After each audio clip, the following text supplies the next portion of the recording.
Assalamualaikum warahmatullahi wabarakatuh, salam pencerahan. Pemirsa Berita TVMU edisi Rabu 30 Maret 2016 hadir untuk menyajikan sejumlah berita yang cerdas dan mencerahkan. Di antaranya adalah sejumlah penggiat kemanusiaan menuntut pencabutan hadiah Nobel kepada Aung San Suu Kyi. MPR RI meminta pemerintah dan DPR RI membuat undang-undang tentang ibadah umroh. Serta ratusan penggiat radio menggelar kopi darat di daerah Yogyakarta. Bersama saya Boy Aditya, inilah Berita TVMU selengkapnya.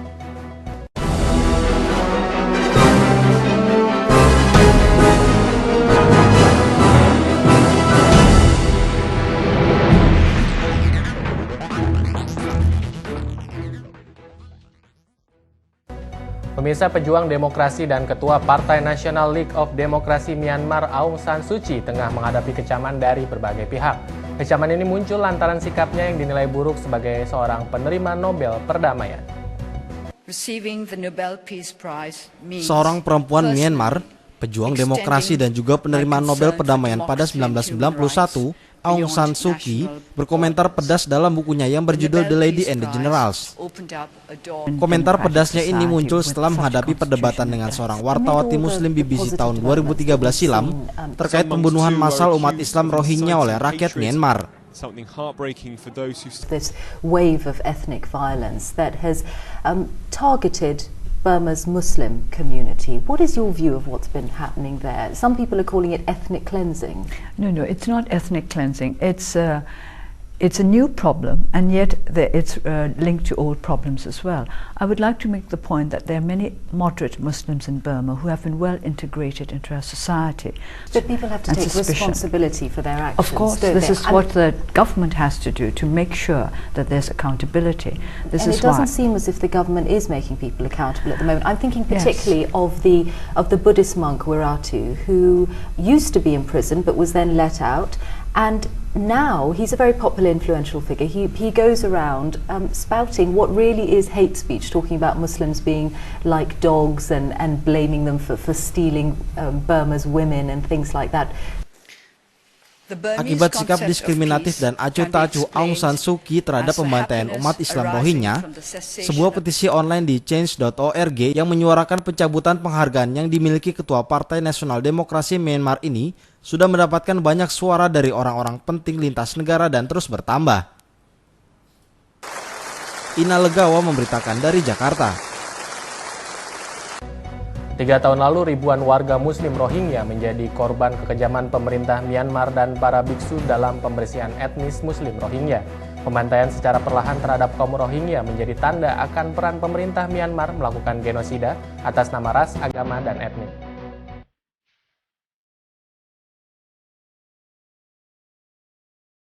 Ribuan warga Muslim Rohingya tewas.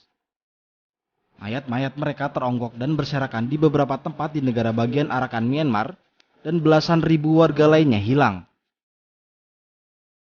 Derita Muslim Rohingya semakin lengkap dengan banyaknya kasus pemerkosaan yang jumlahnya tak terbilang. Selain itu, ratusan ribu warga lainnya kehilangan tempat tinggal, kediaman mereka di bumi hanguskan kaum mayoritas. Kaum Muslim Rohingya terpaksa meninggalkan kampung halaman lantaran tak tahan terus-menerus didera ancaman, teror dan pembunuhan segerombolan sipil yang direstui militer dan pemerintah Myanmar. Mereka terpaksa mengungsi ke berbagai negara sekitar Myanmar.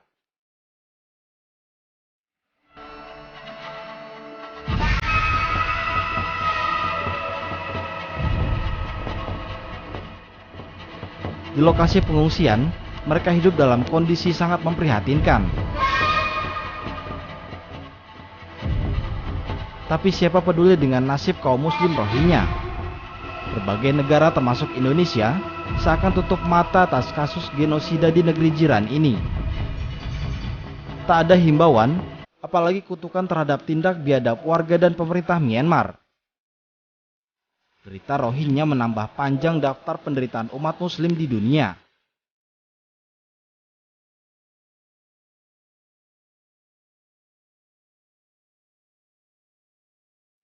Tim TVMU memberitakan. Sejumlah aktivis hak asasi manusia menggalang tuntutan mencabut penghargaan Nobel Perdamaian yang diberikan kepada pemimpin gerakan demokrasi di Myanmar, Aung San Suu Kyi.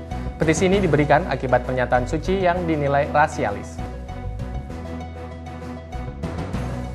Desakan agar Ketua Komite Nobel Norwegia Thorbjørn Jagland mencabut Nobel Perdamaian dari Aung San Suu Kyi pada tahun 2012 menyebar di media sosial di Indonesia.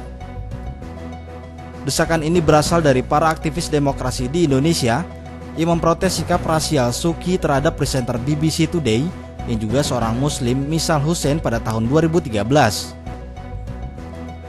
Wawancara yang terjadi di tahun 2013 ini baru dipersoalkan sekarang karena biografi Suu Kyi yang ditulis jurnalis The Independent Peter Popham.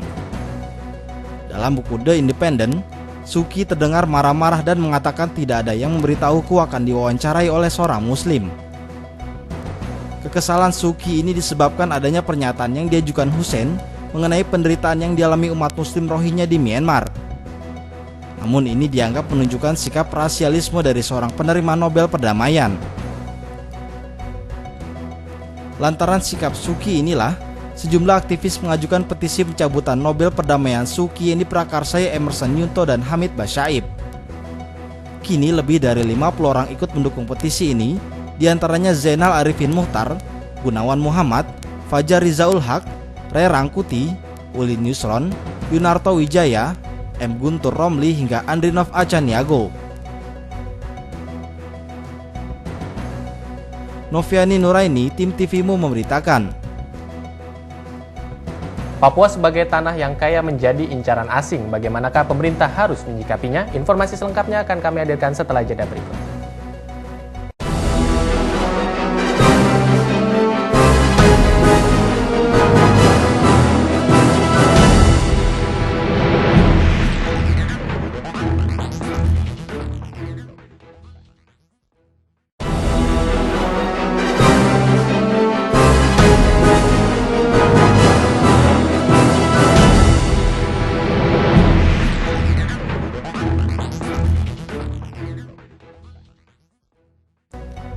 Pemirsa, terima kasih masih bersama kami dalam Berita TVMU. Wakil Ketua MPR RI Hidayat Nur Wahid memperingatkan pemerintah dan DPR RI untuk segera membuat undang-undang tentang ibadah umroh. Penetapan regulasi umroh teramat penting guna meminimalisir kekecewaan jamaah yang timbul lantaran kurang profesionalnya pihak penyelenggara. Animo masyarakat Indonesia beribadah umroh 5 kali lebih banyak dari mereka yang mendaftarkan diri beribadah haji. Pasalnya proses pendaftaran umroh tidak serumit ibadah haji sehingga menimbulkan daftar antrian yang panjang. Perkembangan situasi seperti ini perlu diantisipasi dengan sebuah regulasi. Wakil Ketua MPR RI Hidayat Nur Wahid mengatakan, undang-undang atau turunannya terkait umroh dibuat segera mungkin agar tidak terus-menerus menimbulkan masalah. Hingga saat ini aturan ibadah umroh belum ada dan yang ada hanya aturan ibadah haji tersebut. Yuyun Pratiwi, TVMU memberitakan. Sebuah perguruan tinggi asal Arab Saudi menggelar pameran Pekan Kebudayaan Saudi Arabia. Pada perhelatan ini mereka memperkenalkan tradisi penyajian kurma di berbagai kesempatan serta beberapa tradisi Arab lain. Pameran kurma menjadi salah satu daya tarik bagi pengunjung dalam Pekan Kebudayaan Saudi Arabia. Beberapa jenis dari 70 ragam kurma yang ada di Arab dibagikan secara cuma-cuma bagi pengunjung. Menurut Hamad Al-Muhaimed, selaku staf Qasim University yang menyelenggarakan pameran kurma Arab ini mengatakan, kurma ini dapat dijadikan beberapa olahan, seperti beberapa jenis kue misalnya. Tidak ada waktu-waktu khusus untuk menyajikan kurma ini, hanya saja biasanya baik kurma maupun olahan kurma disajikan dalam pesta pernikahan maupun sekedar menjadi teman kopi untuk bersantai. يعمل للمناسبات حفلات الزواج وحفلات النجاح احيانا نستخدمه في البيت لاكله مع القهوه واثناء جلوس العائله ويقدم للضيوف ليس هناك مناسبه خاصه. Jadi tidak ada waktu khusus sebenarnya, tapi ini biasanya disajikan dalam misalnya pesta pernikahan, kemudian pesta keluarga atau keselamatan semacamnya, atau di hari raya juga. Kemudian tapi ini juga biasa disajikan kepada tamu yang datang ke rumah. sehingga sebenarnya tidak ada waktu khusus. Jadi setiap saat itu digunakan, kadang menggunakan kohwai, kopi, teman kopi.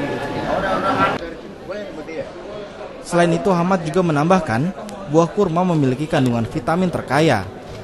Di antaranya vitamin A, vitamin B3, biotin dan berbagai sumber kandungan lain yang dapat menyehatkan tubuh. Noviani Nuraini, Trio Prasetyo memberitakan dari Jakarta.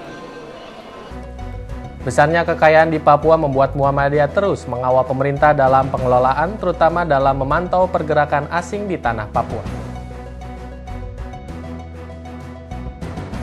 Perhatian Muhammadiyah untuk bangsa dan negara selalu tercermin dari sikapnya yang selalu ingin mesejahterakan dan memberdayakan masyarakat luas, termasuk masyarakat Papua yang masih jauh tertinggal dari daerah lain. Padahal potensi alam Papua begitu besar, baik berupa aneka tambang, hasil laut, dan pertanian.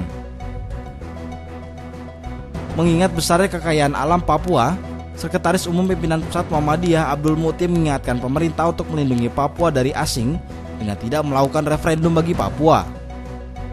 Menurut Muti, yang perlu dilakukan pemerintah adalah meningkatkan kesejahteraan masyarakat serta melakukan pendekatan sosial bukan pendekatan militer. Selain itu, pembentukan pemerintahan daerah yang baik juga perlu dikawal agar Papua sejahtera. Muhammadiyah berpikir bahwa Indonesia ini adalah negara kesatuan dan tidak ada agenda Muhammadiyah untuk misalnya berwacana Papua itu lepas dan kemudian berwacana untuk dilakukan lagi penentuan pendapat rakyat atau referendum di Papua. Yang harus dilakukan sekarang adalah memang peningkatan kesejahteraan masyarakat asli Papua. Ini salah satu masalah yang berkontribusi terhadap munculnya separatisme di Papua. Yang kedua, pola-pola pendekatan kita untuk penyelesaian di Papua itu harus mengedepankan penyelesaian sosial, bukan penyelesaian secara militer.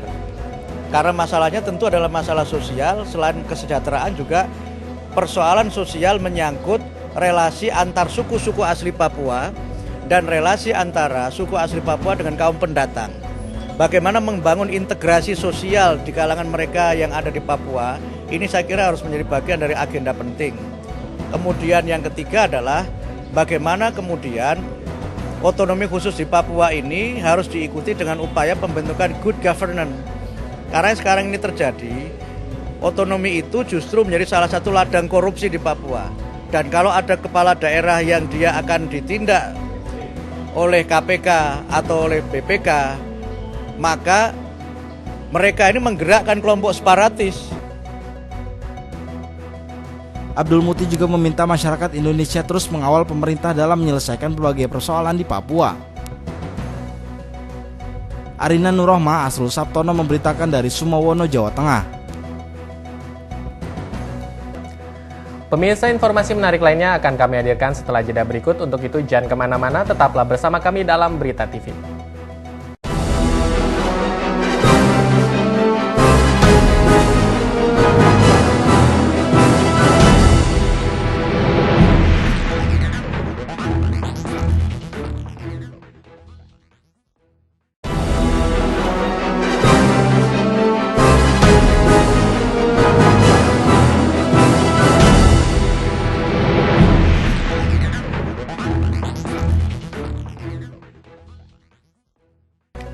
Pemirsa, terima kasih masih bersama kami dalam Berita TV-mu.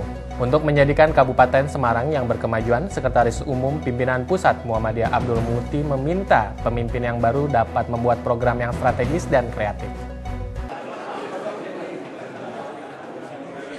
Pesatnya kemajuan Muhammadiyah dan lembaga otonom Muhammadiyah di Kabupaten Semarang menjadi modal dalam perkembangan di segala sektor. Menyoroti perkembangan inilah, Sekretaris Umum Pimpinan Pusat Muhammadiyah Abdul Muti mengatakan perlunya treatment program dalam peningkatan pendidikan di Kabupaten Semarang yang memiliki tingkat pendidikan yang masih rendah. Kemudian peningkatan daya saing masyarakat yang telah memiliki pendidikan tinggi. Sektor ekonomi juga perlu diperhatikan, mengingat Kabupaten Semarang cukup strategis dalam pergerakan ekonomi seperti mengelola pertanian berstandar internasional. Selain itu, sektor jasa dan pariwisata harus menjadi inovasi yang segera dikejar pimpinan daerah Muhammadiyah Kabupaten Semarang. Mengingat potensi alam yang dimiliki Kabupaten Semarang begitu banyak, serta geliat pasar yang cukup besar. Pertama adalah peningkatan APK, angka partisipasi pendidikan kasar ini saya kira perlu ditingkatkan karena Kabupaten Semarang termasuk yang masih cukup rendah. Yang kedua adalah kualitas atau kesempatan untuk mereka bisa meningkatkan pendidikan ke jenjang lebih tinggi. Karena rata-rata nasional pendidikan kita ini masih sekitar 7,8 tahun, artinya mereka itu ya tidak tamat SMP gitu. Dan tenaga kita di bidang tenaga kerjaan juga yang paling banyak dari sektor itu. Nah, yang ketiga adalah peningkatan daya saing menyangkut mereka yang sudah punya jenjang pendidikan tinggi ini, bagaimana juga punya keterampilan-keterampilan yang mendukung mereka untuk mencari kerja di sektor profesional maupun memanfaatkan potensi alam yang kita miliki. Program-program bidang pendidikan ini menurut saya harus menjadi prioritas bagi Muhammadiyah. Yang kedua adalah bidang ekonomi. Kabupaten Semarang ini sebenarnya punya potensi ekonomi yang sangat besar, baik secara lokasi maupun secara sumber daya alam. Ini kan terletak di perlintasan utama antara Solo dengan Semarang yang itu merupakan bagian yang punya potensi besar di sektor perdagangan. Arina Nurrohmah, Asul Sabtono memberitakan dari Semarang, Jawa Tengah. Pemirsa, sekitar 100 penggiat dan pengelola Radio Muhammadiyah dari berbagai daerah di tanah air berkumpul di daerah istimewa Yogyakarta. Mereka membahas pemanfaatan radio dalam proses dakwah Muhammadiyah ke depan. Keberadaan teknologi dan informasi harus diikuti pengembangan dakwah Muhammadiyah. Perkembangan radio, televisi, dan media sosial patut dijadikan bagian dari kekuatan dakwah Muhammadiyah ke depan. Menyadari pentingnya keberadaan media inilah, sekitar 100 penggiat dan pengelola radio Muhammadiyah dari berbagai pelosok tanah air berkumpul di Yogyakarta. Mereka membahas pemetaan pengembangan radio Muhammadiyah secara berjejaring. Kegiatan ini digagas secara bersama oleh Majelis Pustaka Informasi dan Komunikasi serta Lembaga Pengembangan Cabang dan Ranting Pimpinan Pusat Muhammadiyah. Para peserta selama 3 hari di LPMP Sleman diharapkan akan mendekatkan mimpi Muhammadiyah memiliki jaringan radio dakwah. Di beberapa daerah, ternyata Muhammadiyah sudah memiliki radio dakwah seperti di Banjarmasin, Gorontalo, Bengkulu, Medan, Yogyakarta, dan Klaten. Radio Muhammadiyah yang ada masih beroperasi sendiri-sendiri sehingga dirasakan sangat berat bagi pengelolanya. Diharapkan dengan pola berjejaring, maka operasional siaran dan penyediaan konten akan lebih mudah. Diskusi pengelola dan penggiat radio Muhammadiyah yang dikemas dalam format kopi darat ini dikemas dalam bentuk diskusi, sharing pengalaman serta kunjungan lapangan kedua radio Muhammadiyah di Klaten. Ketua LPCR Pimpinan Pusat Muhammadiyah Ahmad Norman Permata menjelaskan, pengembangan radio Muhammadiyah merupakan amanah muktamar di mana Muhammadiyah harus melakukan pengembangan dakwah komunitas. Muhammadiyah ke-47 Makassar juga mencetuskan beberapa poin pokok. Salah satunya adalah dakwah komunitas. Nah, dakwah komunitas ini adalah upaya untuk memahami bahwa masyarakat itu berkembang. Masyarakat sekarang ini semakin tersegmentasi oleh aktivitas kehidupan atau kelompok-kelompok kehidupan yang masing-masing membutuhkan dakwah yang berbeda, membutuhkan jenis dakwah. Salah satu di antara persoalan yang masih menjadi agenda besar dari persyarikatan kita adalah pertarungan udara untuk dakwah. Nah, kita ini kalau pertarungan darat, infanteri kita sangat kuat, sudah terbukti 100 tahun, kira-kira nggak ada yang marahkan. Tetapi ketika kita berbicara pertarungan udara, nah kekuatan kita itu masih sangat lemah. Sekretaris Pimpinan Pusat Muhammadiyah Agung Danarto mengatakan, pada Muktamar Muhammadiyah di Surabaya tahun 1972, Muhammadiyah sudah memimpikan adanya radio dakwah Muhammadiyah. Agung Danarto menyambut gembira kegiatan kopi darat penggiat dan pengelola radio Muhammadiyah. Sejak Muktamar Muhammadiyah di Surabaya tahun 78 itu Muhammadiyah sudah memasukkan dalam program Muhammadiyahnya adalah mendirikan radio Muhammadiyah dan TV Muhammadiyah, sehingga mimpi Muhammadiyah untuk memiliki radio dan TV itu sebenarnya sudah merupakan mimpi yang sangat lama. Kopi Darat, penggiat dan pengelola Radio Muhammadiyah di Yogyakarta ini menghadirkan 3 narasumber: Muhammad Jamaluddin Ahmad, Wakil Ketua LPCR Pimpinan Pusat Muhammadiyah, Muklas Ketua Majelis Pustaka Informasi dan Komunikasi Pimpinan Pusat Muhammadiyah, dan Ketua KPID Yogyakarta Supardiono. Syaiful Hadi, TVMU memberitakan dari Sleman, Yogyakarta. Majelis Pustaka dan Informasi Pimpinan Pusat Muhammadiyah bersama Sahabat untuk Informasi dan Komunikasi yang Adil atau SIKA menggelar seminar publik di Aula Ahmad Dahlan Pimpinan Pusat Muhammadiyah. Kegiatan ini mengangkat tema soal perpanjangan izin penyelenggaraan penyiaran di 10 stasiun televisi swasta di Indonesia. Perpanjangan izin penyelenggaraan penyiaran 10 stasiun televisi rencananya berakhir 16 Oktober 2016 ini. Untuk itu, SIKA dan Majelis Informasi Pimpinan Pusat Muhammadiyah menyampaikan penilaian dan aspirasinya terkait tayangan televisi. Hadir sebagai narasumber pada pertemuan ini, Hajrianto Y. Tohari, Ketua Pimpinan Pusat Muhammadiyah, dan Amiruddin, Komisioner KPI, serta Mujtaba Hamidi selaku Direktur Media Link. Komisioner KPI Amiruddin menjelaskan, evaluasi penyelenggaraan penyiaran tidak hanya sekedar pemeriksaan data teknik, data administrasi, dan data program saja. Melainkan dalam proses evaluasi ini, diperlukan masukan dan pandangan publik sebagai bahan pertimbangan dalam pelaksanaan evaluasi penyiaran. 29 Desember ya 2016, yang lain-lain Oktober tanggal 23 ya. Tapi kan mereka memang 1 tahun sebelum masa berakhir itu harus mengurus perpanjangan izin. Jadi 1 tahun ini pelayanannya terhadap mereka itu mulai dengan mereka mengajukan permohonan izin, kemudian ada evaluasi persyaratan, 3 persyaratan program, kemudian teknis dan administrasi, yang program siaran menjadi kewenangan KPI, yang sisa lainnya menjadi kewenangan dari pemerintah. Ketua Pimpinan Pusat Muhammadiyah Hajrianto Y. Tohari mengatakan, kewenangan KPI terus melakukan beberapa upaya dan aturan terkait penyiaran televisi untuk kepentingan masyarakat Indonesia. Dalam pembentukan PP, KPI bersama-sama dengan pemerintah, kita maunya di DPR itu sepenuhnya oleh KPI. Pemerintah nggak mau. Ya akhirnya dibuat rumusan kompromi. Oke, kalau itu dibuat bersama-sama. Wah, itu udah fatal deh. Akhirnya ya itu jadi sasaran digugat. Masa namanya peraturan pemerintah kok dibuat bersama-sama dengan KPI. Izin penyelenggara stasiun televisi bisa menjadi momentum untuk meningkatkan kualitas penyiaran di Indonesia. Keterlibatan masyarakat dalam proses evaluasi tentunya membantu lembaga penyiaran untuk bisa bekerja secara selaras dengan arah penyelenggara penyiaran dan memenuhi aspirasi bagi masyarakat Indonesia. Yuyun Pratiwi, Yunus Priyonggo memberitakan dari Jakarta.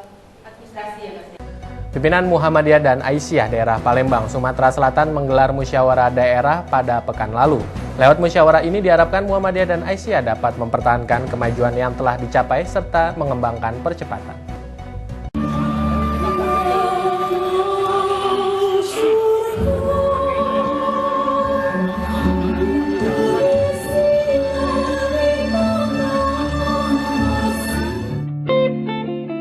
Pembukaan musyawarah daerah Muhammadiyah ke-13 dan Aisyah ke-12 Kota Palembang berlangsung dengan sukses dan gemilang.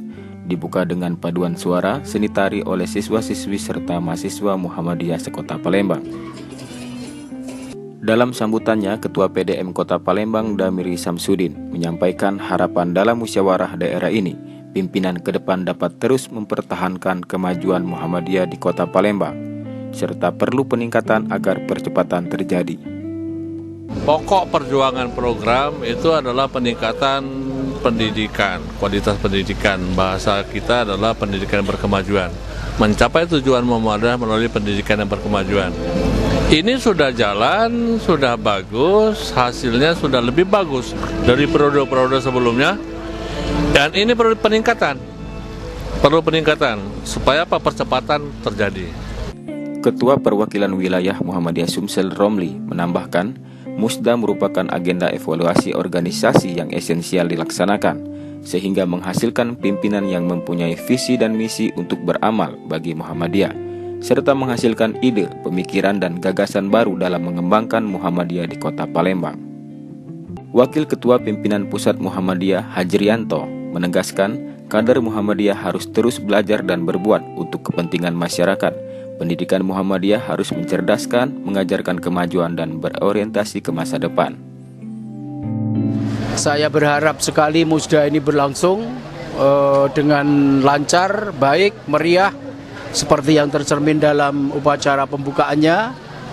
Musda yang berhasil memilih pimpinan yang bersemangat kemajuan, yang berkemajuan dalam alam pikir, dalam semangat, dalam gairah, dalam mengembangkan Muhammadiyah ke depan.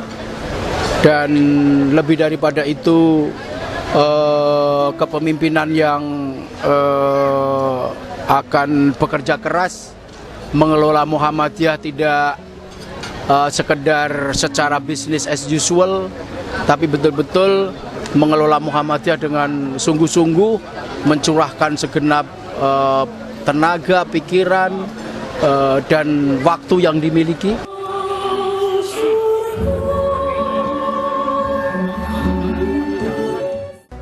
Pemirsa, informasi tadi sekaligus menutup kebersamaan kita pada hari ini. Anda juga dapat menyaksikan berita kami melalui live streaming di www.tvmu.tv.